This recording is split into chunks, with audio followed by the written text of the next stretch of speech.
ஆனா அரியலூரை சேர்ந்த ஒரு மருத்துவர் தமிழ் மேல கொண்ட பற்றின் காரணமாக 21 வருடங்களாக மருந்து சீட்டை தமிழ் எழுதி கொடுத்துட்டு வராரு. இது குறித்த ஒரு செய்தி தொகுப்பு.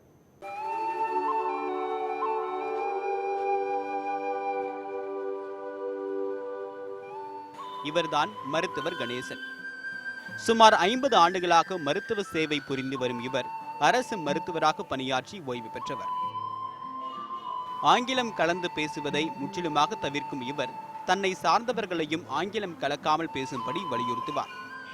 தனது மொழி பற்றால் தனது மருத்துவமனைக்கு தமிழ் அன்னை மருத்துவமனை என்று பெயரிட்டுள்ள இவர் தனது பட்டப்படிப்பையும் தமிழிலேயே குறிப்பிட்டுள்ளார். அதையும் தாண்டி தன்னிடம் வரும் நோயாளிகளை சோதித்து மருந்து சீட்டு வழங்கும் போது அதனை தமிழிலேயே எழுதி வழங்கி வருகிறார். இந்த ஆர்வம் எப்படி வந்தது என்பது குறித்து அவரே விளக்குகிறார். பட்டுக்கோட்டை மருத்துவமனையில் ஒரு மருத்துவர் விபத்து பதிவோடு எழுதும் பொழுது நோயாளி கூறுகின்ற தமிழ் எழுதுவார். அதாவது என்னை தடியால் அடித்தார்கள், இரும்பால் அடித்தார்கள், கையால் அடித்தார்கள் என்று கூறுவார். அதை தமிழ் எழுதிவிட்டு மீதியெல்லாம் ஆங்கிலத்தில் எழுதுவார். இதை பார்த்து எனக்கு தமிழ் பற்றி மீறினால் பட்டுக்கோட்டை மருத்துவமனையிலே விபத்து பதிவேட்டை அனைத்துமே தமிழில் எழுதினேன்.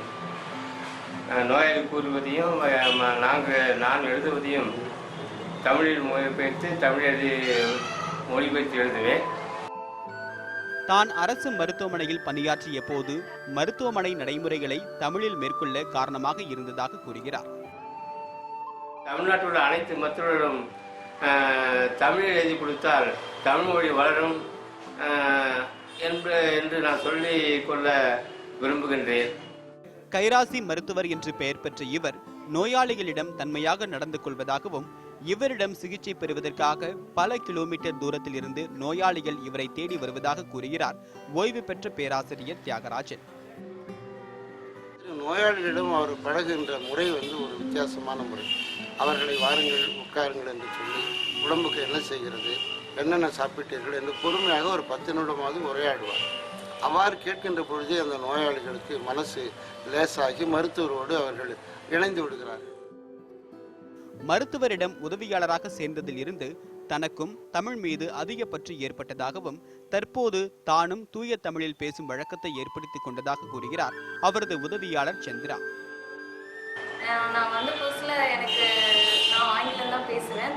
தூய தமிழ்ல எனக்கு பேச தெரியாதனால பேச மாட்டேன். ஐயா தான் சொல்லுவாங்க, நான் ஏதாவது ஆங்கிலத்தில் பேசுறேன் அப்படின்னு சொன்னா நீ தமிழ்ல பேசுமா அப்படின்னு சொல்லிட்டு நான் எது ஆங்கிலத்தில் சொல்லணும் அதை மாற்றி தமிழ்ல சொல்லுவாங்க.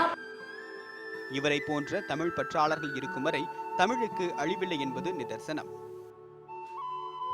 தமிழ் மொழியை மருத்துவத்துறையில் வளர்க்க வேண்டும் என்பதே தமிழர்களின் எண்ணம். நியூஸ் 18 செய்திகளுக்காக அரியலூரிலிருந்து கலைவாணன்.